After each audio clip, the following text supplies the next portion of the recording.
أعوذ بالله من الشيطان الرجيم بسم الله الرحمن الرحيم الحمد لله رب العالمين صدق الله। আমার এই আয়াতের উপরে আয়াতের একটা শব্দের উপরে হয়তো আলোচনা শেষ হবে না, শুধুমাত্র আলহামদুলিল্লাহ। আচ্ছা, আপনারা বলেন তো প্রথম শব্দ আলহামদুলিল্লাহ নাকি হামদুলিল্লাহ কোনটা? একটু বলেন, জানা ছিল, সকলের জানা ছিল, প্রত্যেকদিন পরে আলহামদুলিল্লাহ বলতেই। যদি বলতে না পারেন তাহলে তো আমাদের পড়া আলহামদুলিল্লাহ নাকি হামদুলিল্লাহ কোনটা বলেন তো?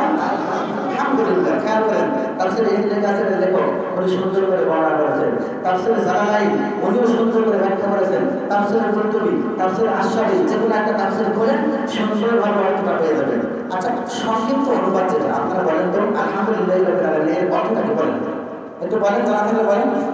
সমস্ত প্রশংসা, অর্থ ঠিক আছে, একটু সমস্যা আছে। একটু সমস্যা কি? আমরা বলছি সমস্ত প্রশংসা ওই আল্লাহ তাআলা। কোন আল্লাহ? এখানে হামদ শব্দের অর্থ হচ্ছে অনির্দিষ্ট, কাউকে টার্গেট করে বলা হয় না। আলহামদুলিল্লাহ একজনকে নির্দিষ্ট করে বলা হয়েছে, এটা হচ্ছে মারিফা। যারা আরবি ব্যাকরণ জানেন এখানে হযরত উলামা যারা আছেন তারা বুঝবেন।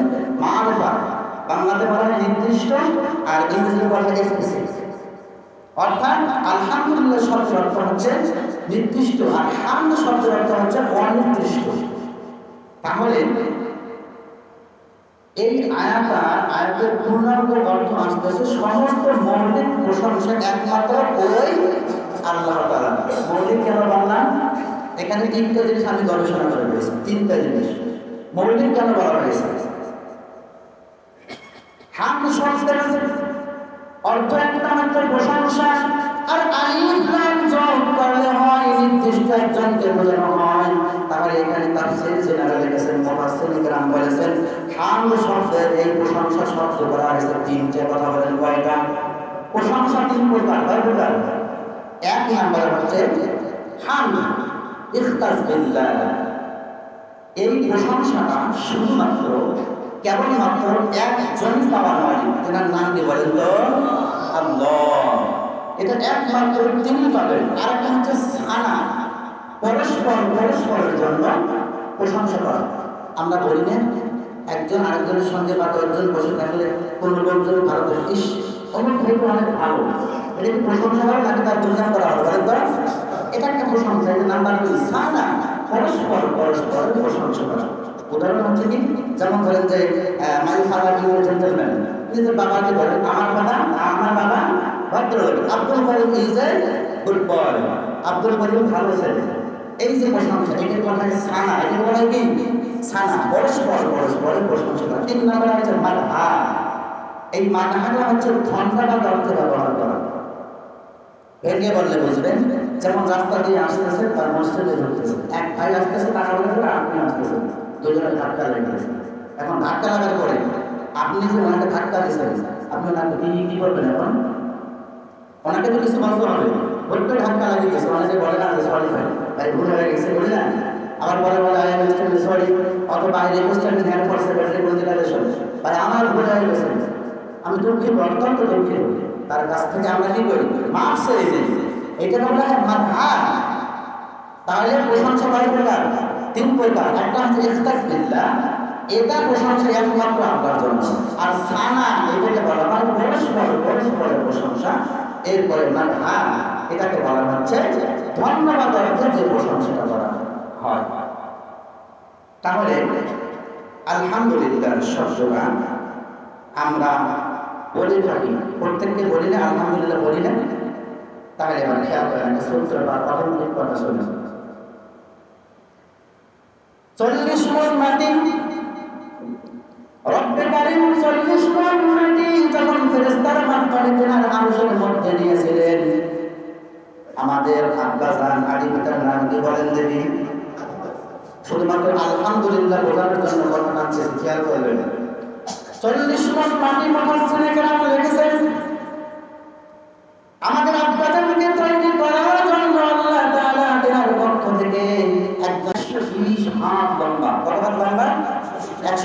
হাত লম্বা, এরপরে 36 হাত মোটা আমাদের আদম আলাইহিস সালাম। আমরা তাকে আদিম মানি, কিন্তু আর এক শ্রেণীর কিছু শিক্ষিত আছে বেশি জেনারেল পড়তে পড়তে জানোয়ার হয়ে গেছে।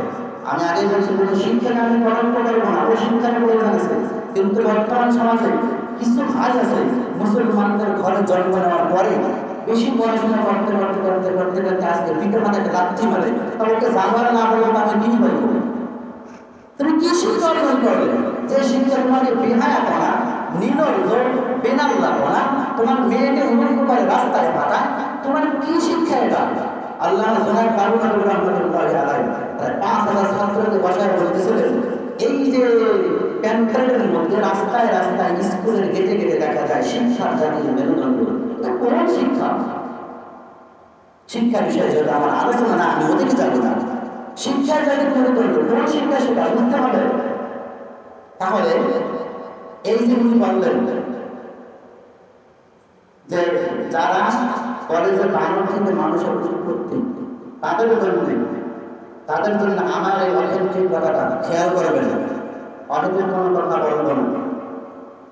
রাজহাঁস আর বাকি হাঁস, কি হাঁস বলেন তো? একটা আওয়াজ করবেন আল্লাহর রাস্তায়, জবানটা কার? কথা শুনতেছি কার?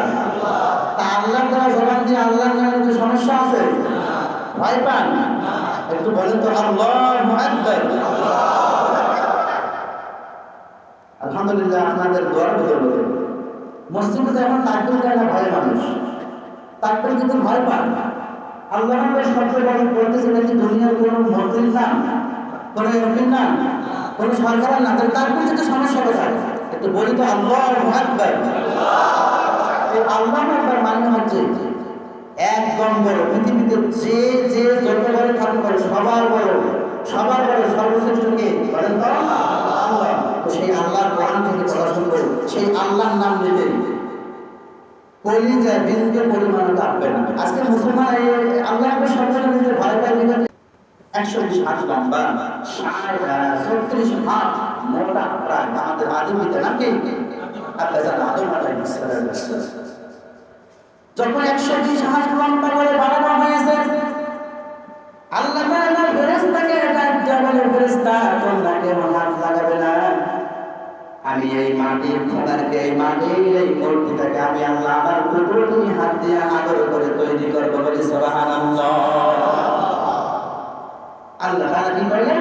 সুন্দর আপনি বলুন, সূরা 3 আয়াত নাম্বার 4 নম্বরে বলা হচ্ছে লাকাদ খালাকনাল ইনসানা ফি আহসানি তাকওয়িম। আমি আল্লাহ তাআলা মানুষের সুন্দর আকৃতি, হাসিনাতুন জামিলাতুন জাদ্দান, সুন্দর করে চেহারা বানায় আমি আল্লাহ তাআলা আমার বান্দাদেরকে তৈরি করে দুনিয়ার জমিনে বানাইছে। তা আল্লাহ তাআলা সুন্দর করে আমাদেরকে বানাইছে। যখন আল্লাহ তাআলা আদম আলাইহিস সালামের ভিতরে রূহ দিলেন, এই আলহামদুলিল্লাহ মুবারকের জন্য কথাগুলো টানতেছি, অথেন্টিক কথাগুলো বলে দিতেছি। মুসলমান আল্লাহর গোলাম আদম আলাইহিস সালামের ভিতরে যখন রূহ দেবেন, না দিয়ে যখন তিনি রূহকে ঢোকাবেন, আল্লাহ তাআলা রূহ যখন দিয়ে দিছে, নাক দিয়ে কোনো কিছু কিছু বেরবিরে, আপনাদের বেরবিরে নাকি আমাদের শুনবে, আপনাদের বেরবিরে না, নাক দিয়ে যদি কোনো কিছু যায় বা সহ্য থাকে, নাক টানাটানি করি না আমরা। আমাদের আব্বাজানের নাকটা যখন রূহতে দেওয়া হয়েছিল, নাকটা বিড়বিড়ি শুরু হয়ে গেছে। রূহ দেওয়ার সঙ্গে সঙ্গে যখন রূহ এসে যায়, তার নাক দিয়ে একটা হাসি বাইর হয়েছিল, মুখ থেকে একটা হাসি। সবাই বলেন হাসি বাইর হওয়ার পরে কি শব্দ বাইর হয়েছিল বলেন দেখি? আমার তাফসীর কোন আয়াতে চলতেছে? আয়াতের সাথে মিল পান কি? আমার আয়াতের আলোচনা, আমার এই অথেন্টিক কথাগুলোর সঙ্গে মিল আছে কিনা দেখেন।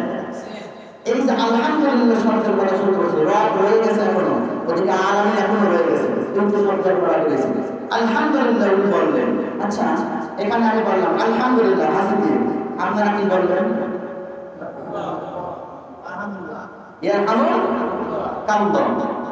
ইয়ারহামুকুমুল্লাহ। এরপরে আপনারা যদি ইয়ারহামুকুমুল্লাহ বলেন, তারপরে আমি কি বলবো যদি শুনি? ইয়াহদিকুমুল্লাহ অথবা ইয়াহদিকা আল্লাহ, দুটো বর্ণনা আসছে, বলা যাবে, সমস্যা নেই। এত করে কথা বলার কারণ কি? এই আলহামদুলিল্লাহ একজন বললাম, আরো এখানে দুজন চলবে, কারণটা কি খেয়াল করেন।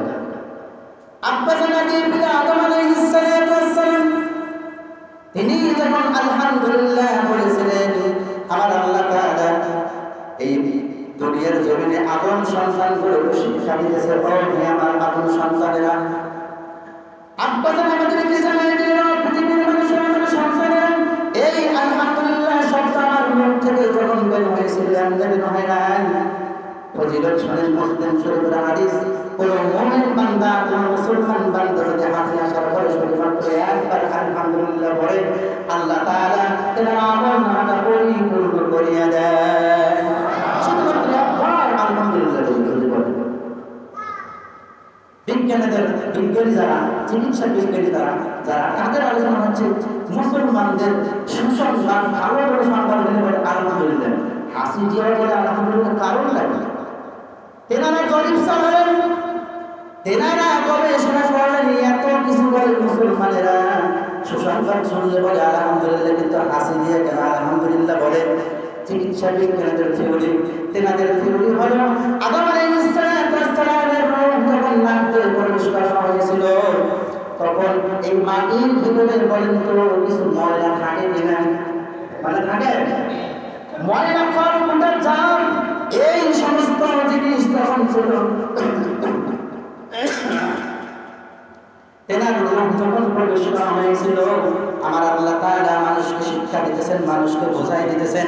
আমার আল্লাহ তাআলা তেনার ভিতরে ময়লা আবর্জনা আর জাতগুলো পরিষ্কার করার জন্য বান্দাটার ভিতরে একটা হাসি দিলেন। এই হাসি দেওয়ার ফায়দা একমাত্র আমার আল্লাহ তাআলাই জানেন, বলে সুবহানাল্লাহ। আরেক বর্ণনায় আসছে এই হাসিটা কেন আসে। আমরা রাস্তাঘাটে চলাফেরা করি না, অনেক ভাই মাস্ক পরে, অনেক পরে না। রাস্তাঘাটে চললে হাওয়া বাতাস আসে কি না, হাওয়ার সাথে ঢুকে উড়ায় দেখবেন যে নাক দিয়ে ঢোকে। যখন নাক দিয়ে ঢোকে দেখবেন যে অনেকের বাড়িতে সহ্য হয়, অনেকের সহ্য হয় না, সহ্য লেগে যায়, শ্রেষা হয়ে যায়। তখন এই যে চিকিৎসা বিজ্ঞানী বললেন যে একবার হাসিতে যদি ফায়দা, এই চিকিৎসা বিজ্ঞানী ওনাদের মত হচ্ছে, ওনাদের থিওরি হচ্ছে মুসলমানেরা যখন একবার একটা হাসি দেয়, এই হাসি দেওয়ার সঙ্গে তাদের লাভ কি? এই যে আবর্জনা, স্তূপ, ময়লা, দূষিত বালুগুলো তাদের ভিতরে যাচ্ছে, ভেতরে গিয়ে বড় ধরনের যে লাঞ্চের সমস্যা হয়, লিভারের সমস্যা হয়, বড় বড় রোগের সমস্যা হয়ে যায়। আমার আল্লাহ তাআলা তিনিও পৃথিবীর মানুষকে শিক্ষা দিতেছেন, আমাদের শরীরকে সুস্থ রাখার জন্য, ভেতরটা পরিষ্কার করার জন্য কমপক্ষে 60 থেকে 70,000 টাকা দরকার। একবার যদি কোনো বান্দার এই হাসিতে আসে, এই 60-70,000 টাকা খরচ করিয়ে যে ফায়দা হবে শরীরের, একবার হাসি দিলে আল্লাহ তার দ্বিগুণ ফায়দা হবে। এটার নাম হচ্ছে আলহামদুলিল্লাহ। এই আলহামদুলিল্লাহ শব্দটা দেখেন, আলহামদুলিল্লাহ কোথা থেকে আসছে আমি একবারও চিন্তা করিনি। সূরা ফাতিহা পড়েন 32 বার 48 বার, চিন্তা করছেন কি সূরা ফাতিহার ভিতরে কি আছে? আশা করি সূরা ফাতিহার সম্পূর্ণ যদি আলোচনাটা শুনেন আপনাদের দিল খুলে যাবে। আর এই আলোচনা শোনার পরে যদি নামাজের মধ্যে আসে বলেন এটা তো নিত্য নতুন, এটা তো প্রতিদিনই পড়ে গেছে, নিত্য নতুন সূরা না, তাহলে আপনার এখানে বোঝার কম বেশি থাকবে। সূরা ফাতিহা এটা হচ্ছে মডেল টেস্ট পেপার একটা সিলেবাস, এটা সামাইজ পুরো কোরআন শরীফের হেডলাইন। পেপারের মধ্যে যেমন হেডলাইন দেওয়া থাকে, পুরো কোরআন শরীফের হেডলাইন সূরা ফাতিহার মধ্যে আল্লাহ দিয়ে গেছে, বলে সুবহানাল্লাহ। সম্মানিত সুধী, আমি শুধু আলহামদুলিল্লাহ শব্দের তাফসীর আজকে করেছি, যদিও বা তাফসীর করার যোগ্যতা আমার ভিতরে নাই। আল্লাহ তাআলা যতটুকু হচ্ছে ব্রেন দিয়েছে, জ্ঞান দিয়েছে, এতটুকু ধরে বসে আলহামদুলিল্লাহ শব্দের ব্যাখ্যা করলাম। আল্লাহ যদি তৌফিক দেন, সামনে সপ্তাহে যদি বেঁচে থাকি, আল্লাহ যদি হায়াতে রাখে, রব এবং রব্বিল আলামিন, রব এবং আলামিন এই দুটি বিষয়ের উপর চেষ্টা করব। যদি বেড়ে যায়